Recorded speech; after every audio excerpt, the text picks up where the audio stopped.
Pripomeňme, že 14. júla 2024 už Spojené štáty balansovali na pokraji občianskej. Predtým sme písali o tom, ako sa strelec, ktorý sa zameral na Trumpa, stal obeťou aj puzzle codingu.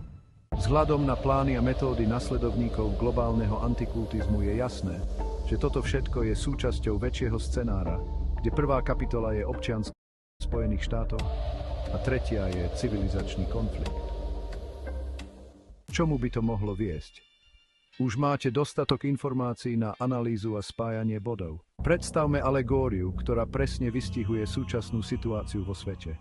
Práve teraz stúpenci globálneho antikultizmu vstrekujú do tohto tela jed, ktorý ho vedie k zničeniu. Keď konečne vyniesieme skutočných vinníkov na svetlo, budú postavení pred spravodlivosť. Nacisti boli kedysi odsúdení, ale na nešťastie nacizmus nebol úplne